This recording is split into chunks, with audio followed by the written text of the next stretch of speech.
I'm bowing to God and Gurus for this blessed opportunity to talk about our newly established Women's Sangha and Ministry of Kriya Yoga with our beloved Guruji.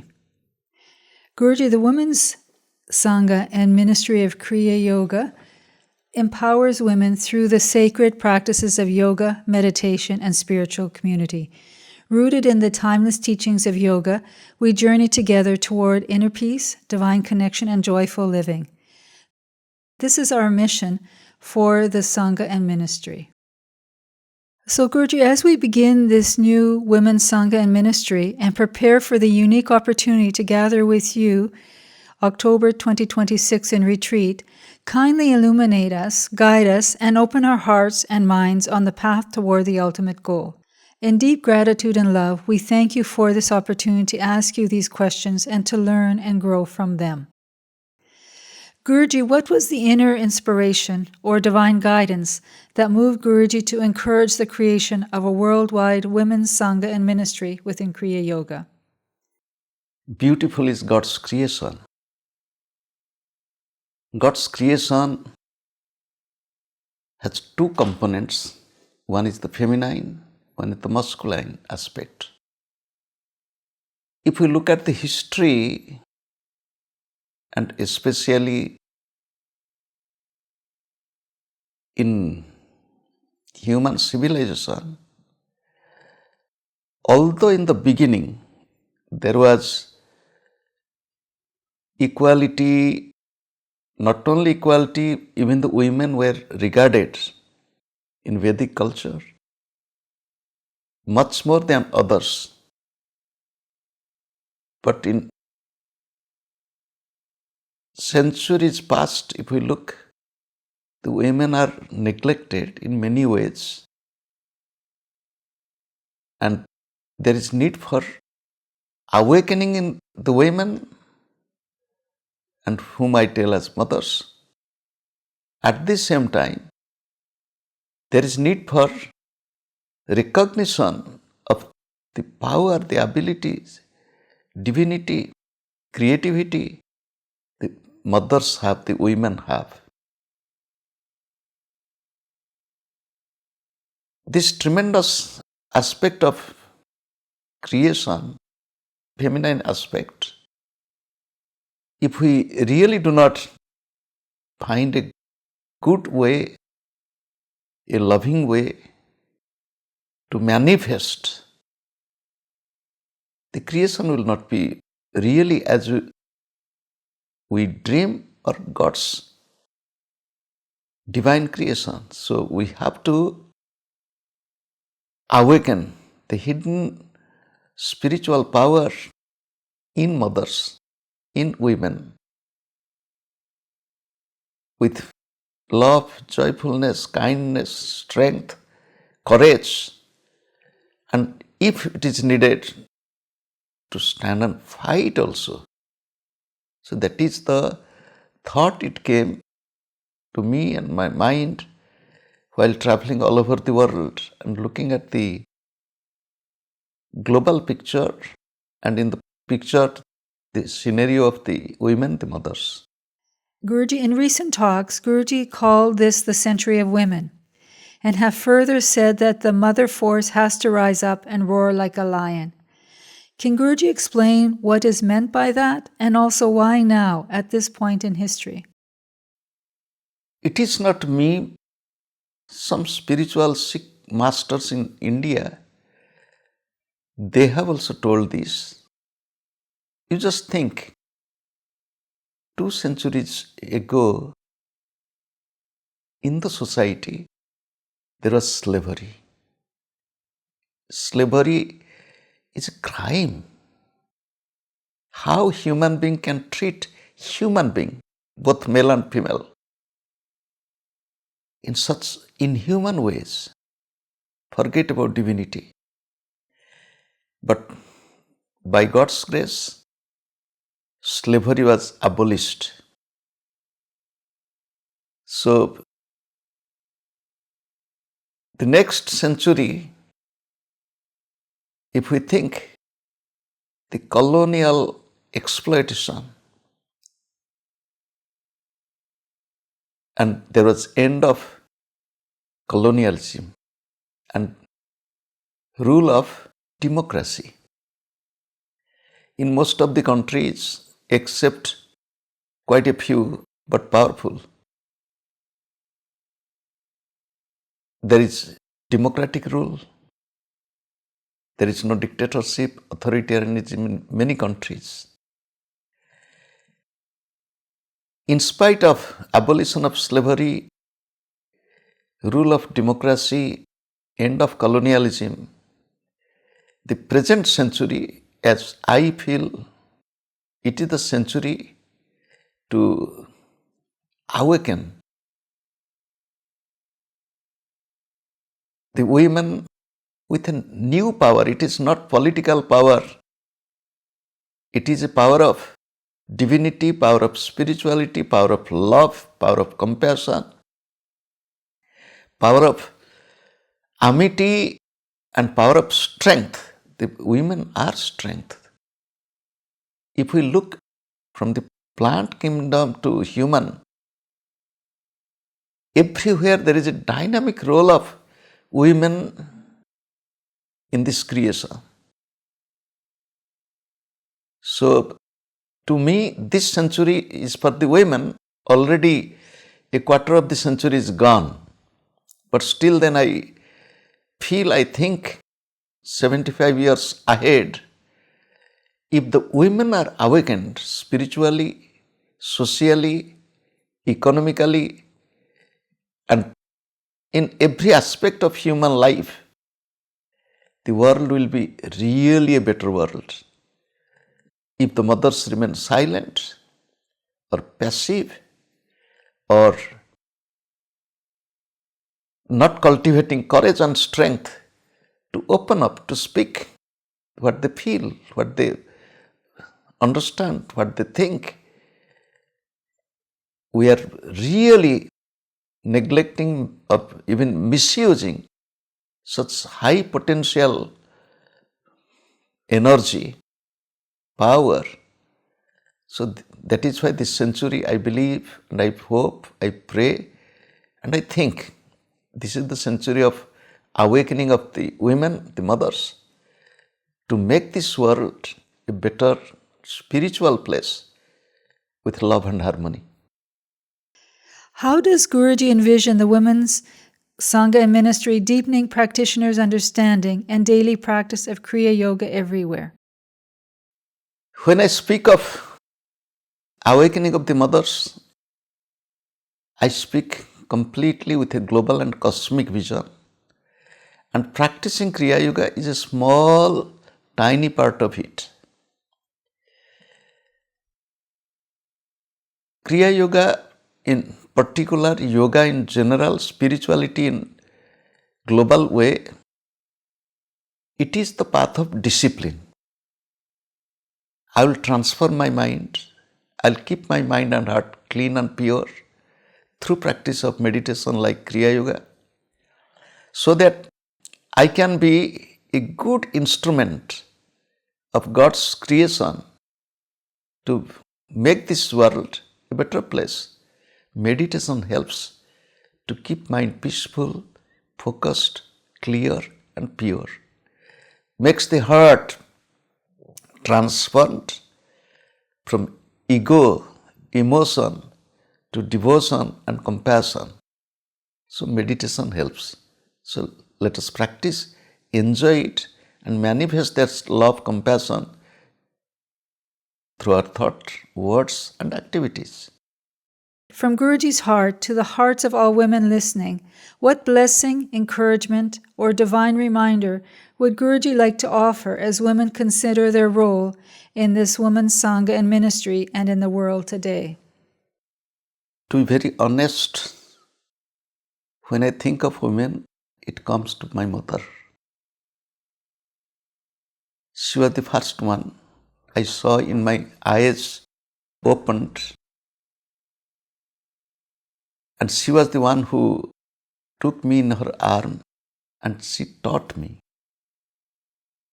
I have seen her as a village woman, but having tremendous power, ability And with her innocence, with her calmness, with her love, I saw she has so much of impact on each one of us in the family. Why can't the mothers have that ability, that joyfulness, that celebration, that strength which would help the whole creation?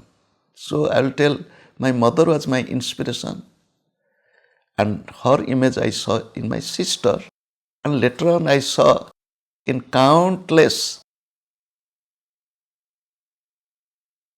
women all over the world. I have seen they have the ability.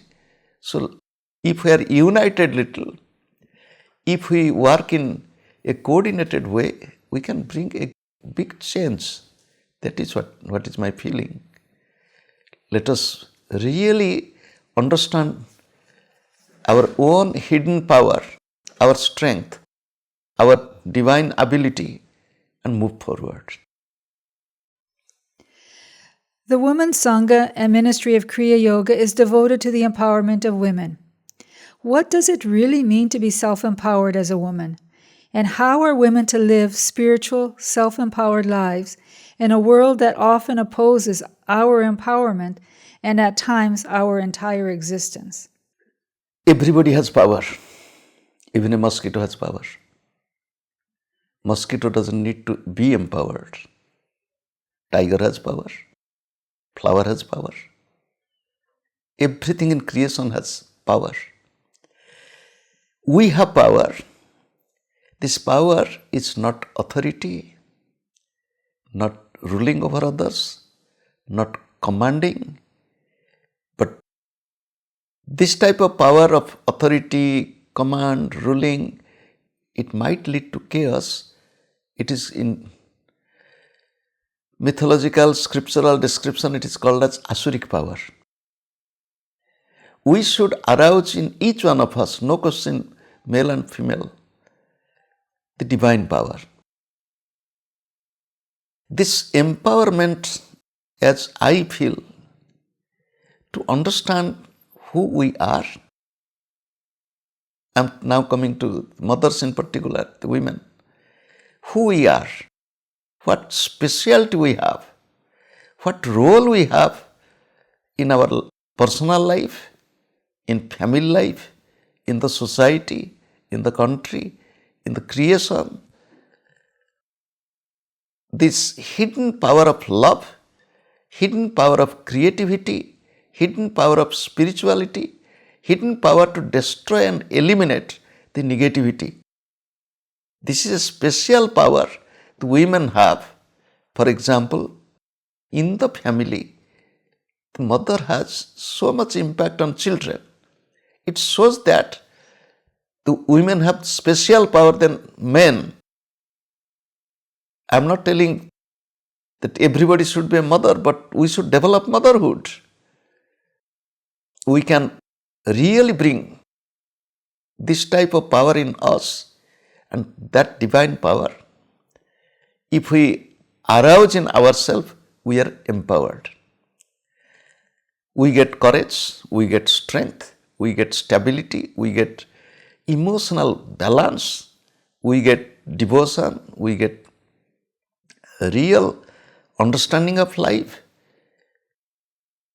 So if this power is awakened in us, that is what is empowerment to me. To live in love, to live in peace, to live in joyfulness personally, to manifest love, joyfulness, discipline, and harmony in the society. We the women have to bring this ability in us for our own personal development, to live and allow others to live, to lead others to live. It is, to me, the empowerment. This empowerment is not just we are superior. It is not superior, we are unique. Superiority, inferiority, it is a complex. It comes from comparison. If we are unique, there is no comparison. We are unique. We are special. We are divine. In Vedic culture, the women were given the supreme position, much above than anybody in this creation. That is why this is my feeling. This is my feeling in the heart. If the women, the mothers, they really understand their life, understand their mind, understand their emotion, and the positive aspect of life and spirituality, and this is what empowerment is, which can really bring personal transformation, social and global change. Guruji, how are women to live spiritual self-empowered lives when the world opposes our empowerment and at times our entire existence? When the seed is sprouting, the soil on the top of the seed appears as a lord and opposing. When the sprout is trying to raise its head, come out, it appears that gravitational force is pulling it down, but it doesn't care. The seed, the sprout, when it comes out of the soil, looks at this sun, the light of the sun, and raises its head and looks into the outside world with inner strength of the root of spirituality, root of divinity, and strongly grounded with the experience of or understanding of truth, reality, and moves forward and becomes a huge tree, banyan tree. So it might appear the resistance, oppositions somewhere.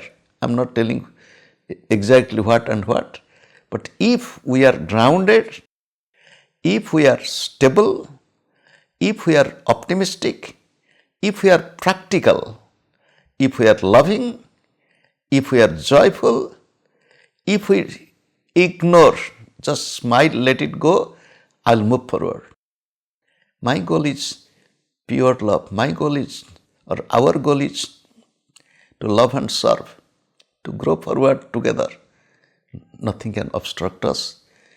In noble thought, in noble word, a practical, humble action will always win if it is based on truth, love, and trust, confidence. Nothing can obstruct. In Guruji's vision, what role do women hold on the spiritual path, and how does the feminine principle support the evolution of the global Kriya community? I was born in Hindu family. In Hindu family, we worship and love the family aspect of the divine. In family aspect, there is feminine, there is masculine, like Lakshmi and Narayana, like Parvati and Shiva. But in this worship, I saw the first is the feminine aspect. For example, we say Lakshmi Narayan, we say Sitaram, we say Radha Krishna. If you hear this, first we take the name of the feminine, then the masculine. So feminine power is the first. Through mother, we know the father. Through feminine aspect, we know the masculine aspect. So in the same way, if we look at the society, the mothers first, others next. If we think of children, we ask, what is your mother's tongue? We don't ask, what is your father's tongue? It is so telling that we depend upon the mother, the feminine aspect in life, and we have to recognize it and accept it and move forward. Upliftment of mothers, encouraging them, and bringing positive thought, positive spirit through discipline, devotion, dedication, we can reach or we can bring the goal as reality, and it is possible. Guruji, in this line of Kriya Yoga, we do not see any women as master teachers. What is the role of women as spiritual leaders in our Kriya community, and what unforeseen potential do women hold as spiritual leaders? In the lineage of Kriya Yoga,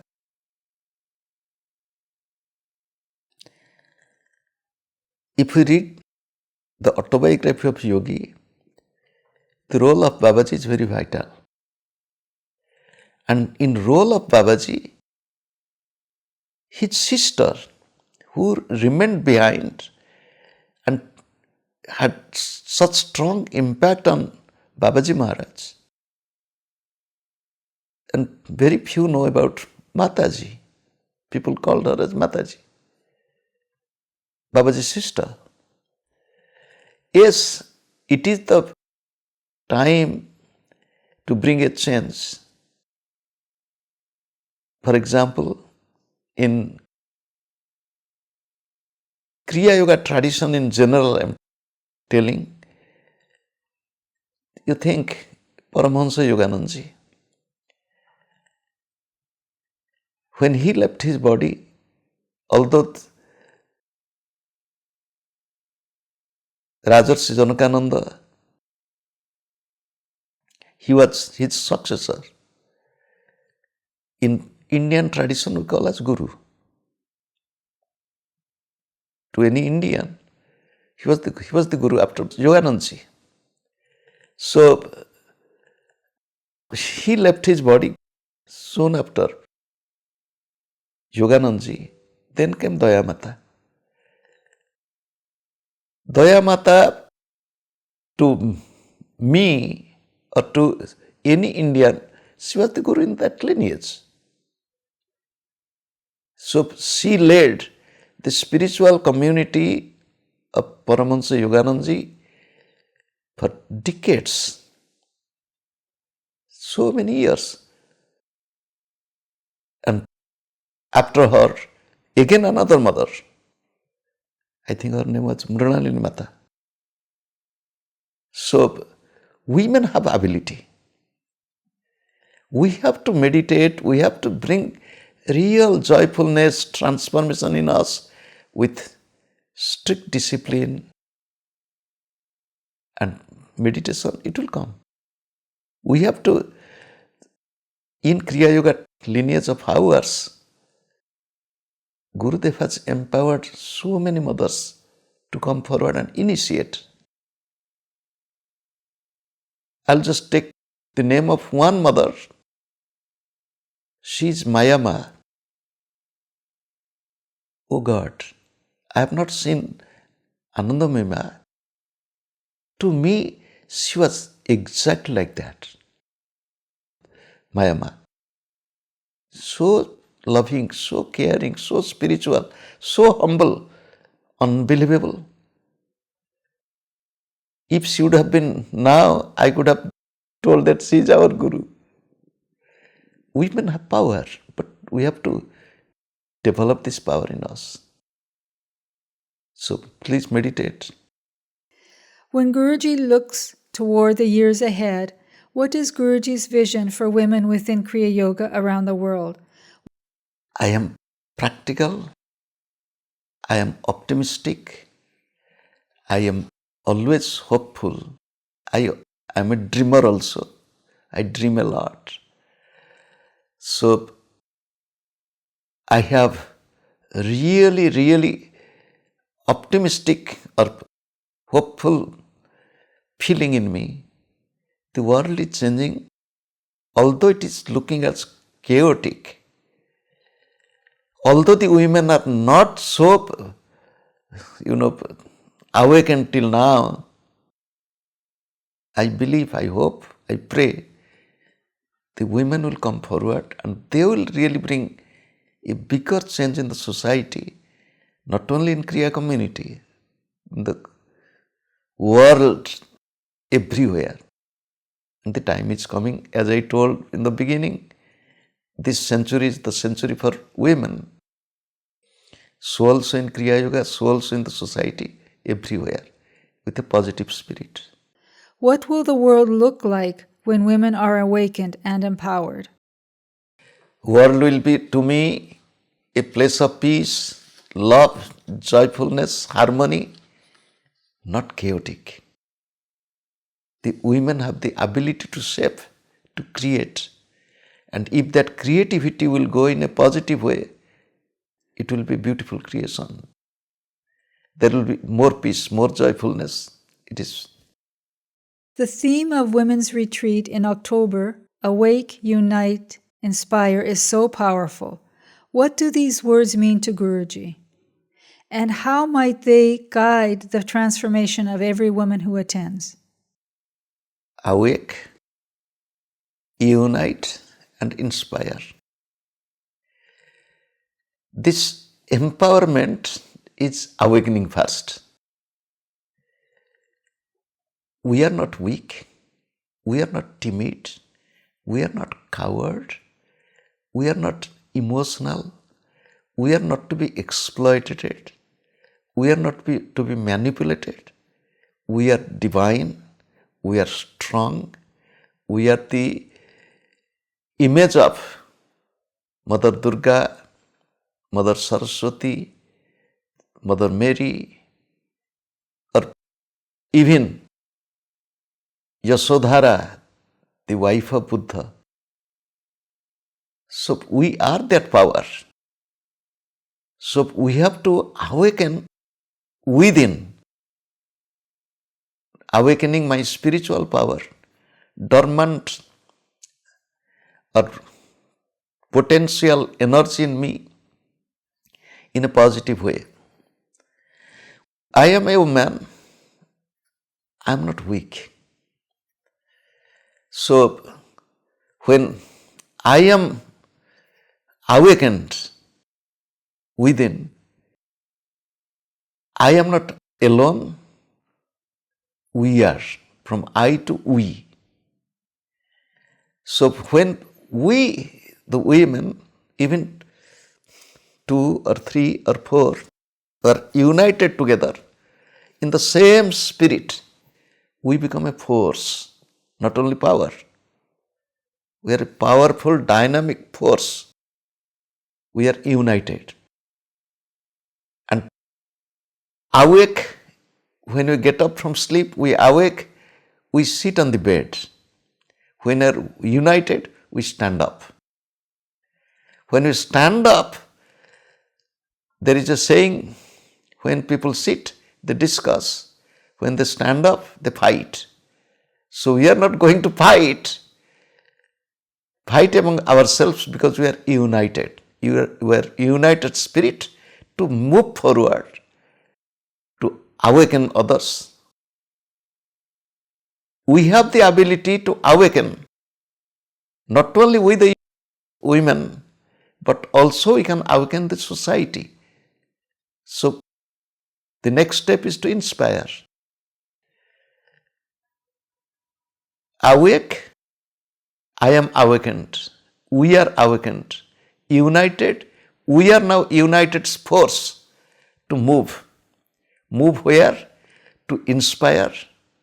Inspire others, those who are still sleeping, to be awakened, to be united. So it will be a kinetic, from potential state to a kinetic state, dynamic, moving forward. And that will bring the real transformation within, among us, in the society. So these are the 3 steps. First, sitting up, standing up, and marching forward towards the goal. That is what Uttisthata, Jagrata, Prapya Varan, Nibodhata. Awake, arise, be guided, move forward and reach the goal. It is possible, it is practical, and through this retreat, I hope the mothers will come, surely they will march forward with this spirit, this motivation to bring change in themselves, change personally, change collectively, and changing the society. The women's retreat is remarkable in that it will be the first women-only large gathering of women Kriyavans. Why is Guruji calling together this conclave of 200 women? What does Guruji hope to achieve? Women or the mothers to sit together, to meditate together, only the mothers, with the feminine aspect of life, and to have that collective energy, and then to feel, to sit together with the mothers, to move together with the women, to march together with a dynamic power, it will create a new understanding that we are not alone, we are not divided, we are united spirit of God's creativity. And I hope, let this retreat, I pray, let this retreat bring a positive dynamic force in the mother's power, women power. That's what I hope and pray and wish for the success. For some women, the October Women's Retreat will be the first time in Guruji's presence and under Guruji's guidance. What blessings or inner awakening does Guruji hope each woman carries home with her? And how does Guruji envision this retreat uplifting not only the women who attend, but also their families, communities, and the world? When a farmer plants a seed, he dreams of good harvest. Similarly, when we plan for this retreat, we hope for a real positive transformation in the participants with right understanding of who we are, what is our real identity. Is it the identity with this body or something beyond? And if they really understand, if they really accept it and feel it, then surely when they go back to the society, to the family, a new energy, new vision, new creation, new creativity will come. This is my hope. So, always I believe in individual transformation. So I trust in the change in the individual and individual to collectivity. So I hope this retreat, those who will come, they will have the opportunity to understand, to feel, to change their own mind, own old attitude in a positive way, to transform themselves by transforming each individual. Paramahamsa Yoganandaji said, if one person has experienced peace within, has contributed for the world peace, his contribution. But yes, we will change our own life, but collectively we will also change our family and others wherever it is possible. I hope this retreat will bring this type of change, even if it is a small drop in the vast ocean.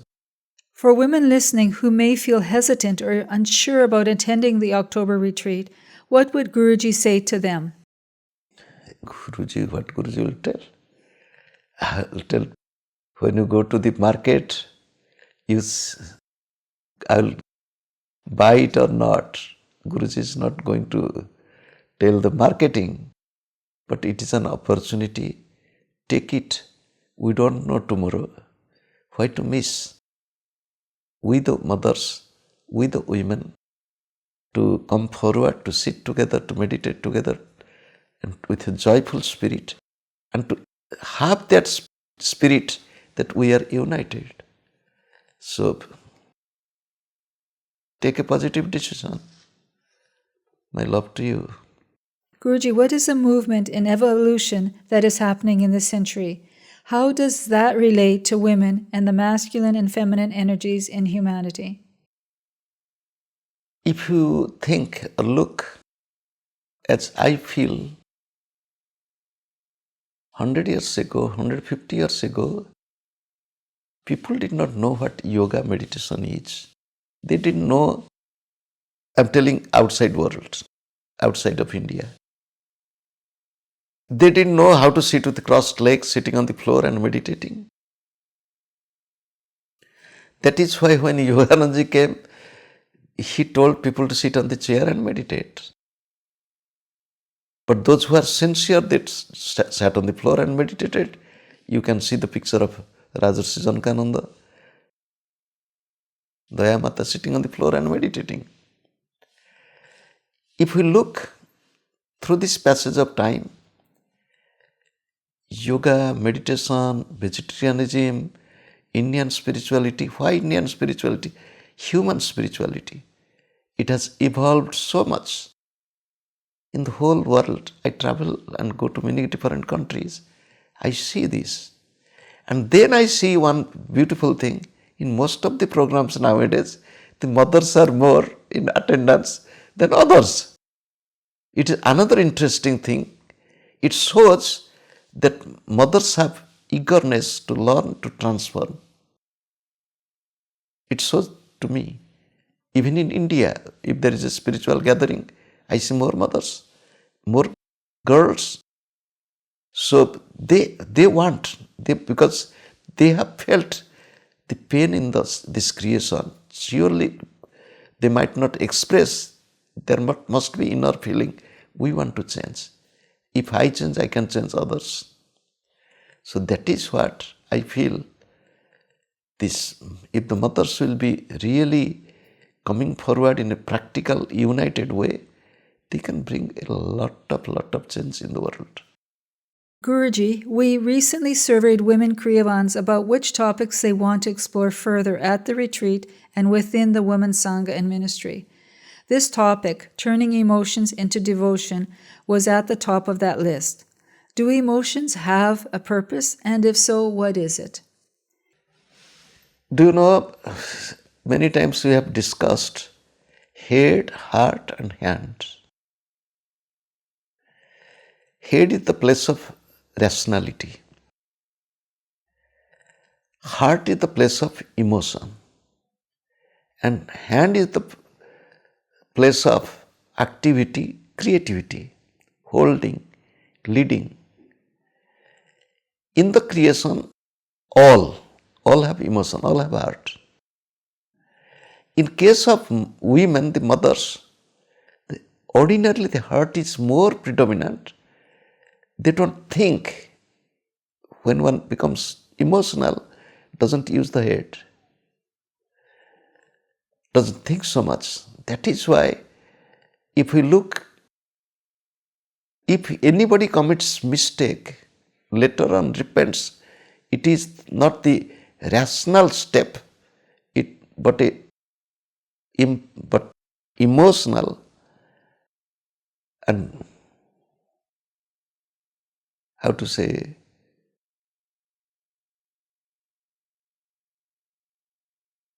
emotional step, emotional jump that a person takes. Most of the time, emotional activities lead to more emotion, more frustration, unhappiness, sometimes depression. So, emotion is a part of life. Emotion can be negative, positive. Negative emotion, not using the head a little, it leads to trouble. So if a person can understand own emotion, own feeling, and use little bit rationality to think, at the same time, the way of dealing with emotion pulls us down. When the emotion is turned into devotion, then it gives strength and courage. One simple aspect of emotion is love. I love. I love flower. I love a man. I love a woman. I love my child. This is all good. But I will love my child as a child of God. This is devotion. I will love my family as a gift of God. This is devotion. Bringing God into emotion is devotion. So when emotion becomes devotion, becomes strength, when emotion makes us emotional, brings us either stagnant or depressed or downfall. So have emotion, but don't be emotional. Don't be overpowered with emotion. Have emotion, change into devotion. You will grow up. This is what is I experience in my personal life, and it is for all.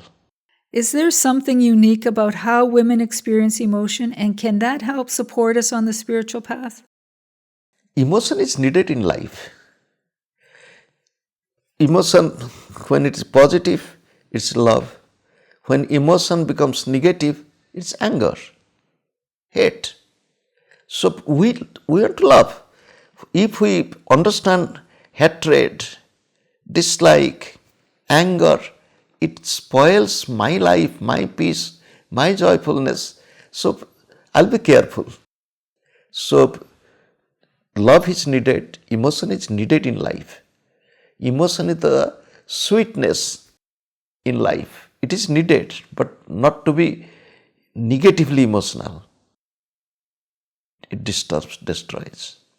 In terms of the uniqueness about how women experience emotions.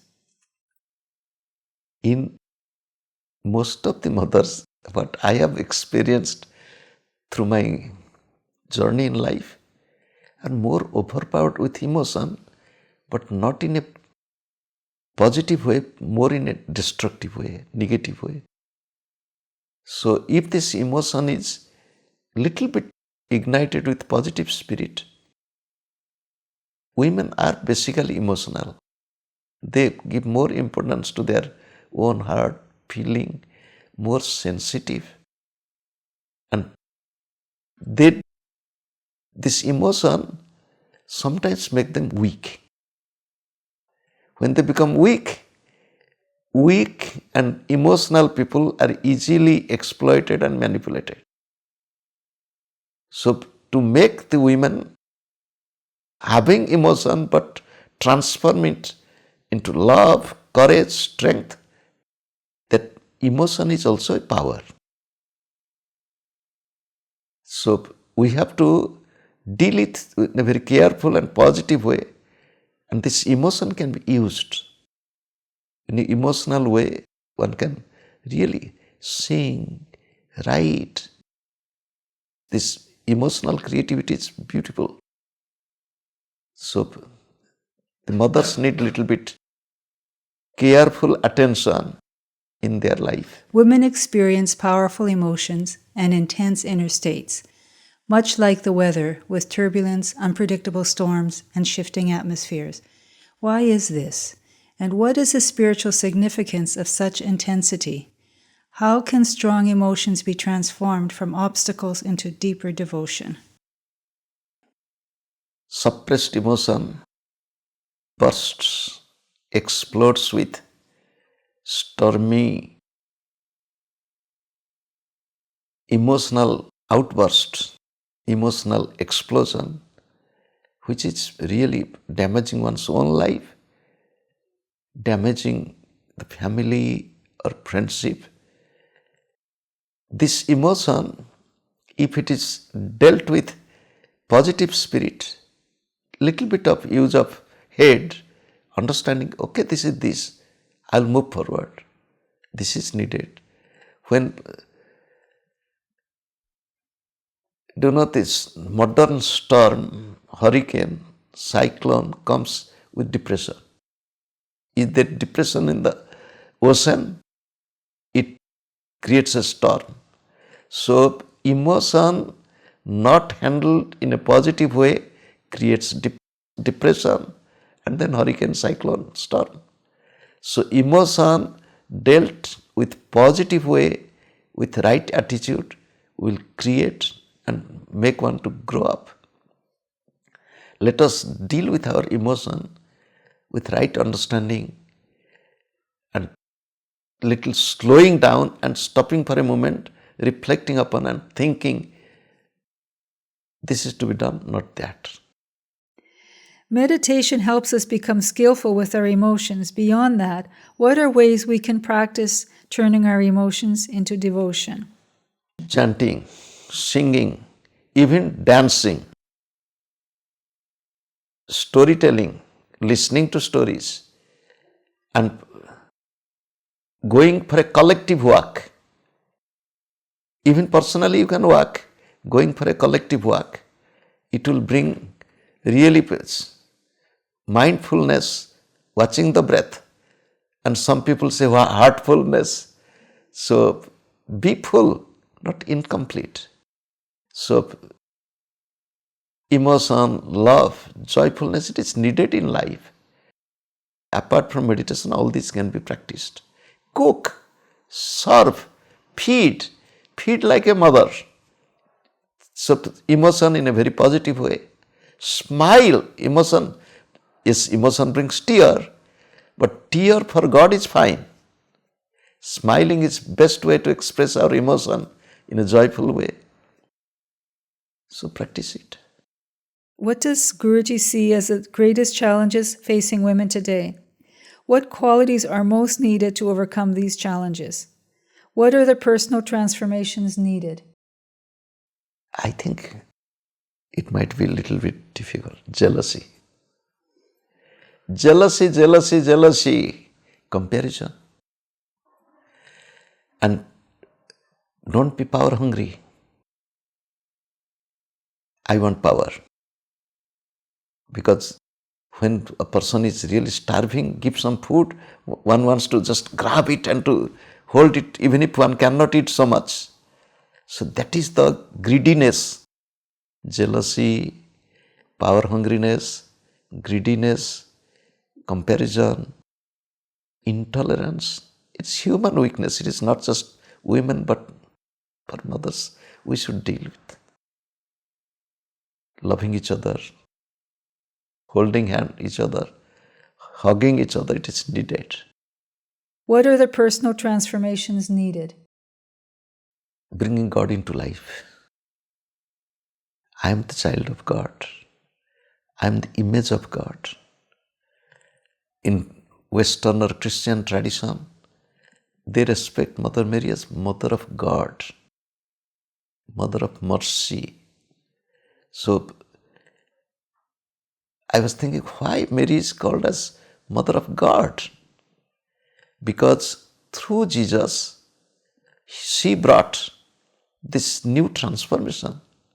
Similarly, we are the Mother of God. We have the ability. We are the Mother of Mercy. We have that power. We are the symbol of love, purity, joyfulness, unity, strength. We are the source of all sweetnesses. We will not make anything sour, anything like chilly, hurting. So we should move forward. What qualities are most needed to overcome these challenges?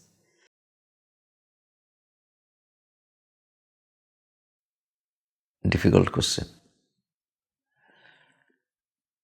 First, I will change myself. I will change my attitude. I will be a loving, caring mother.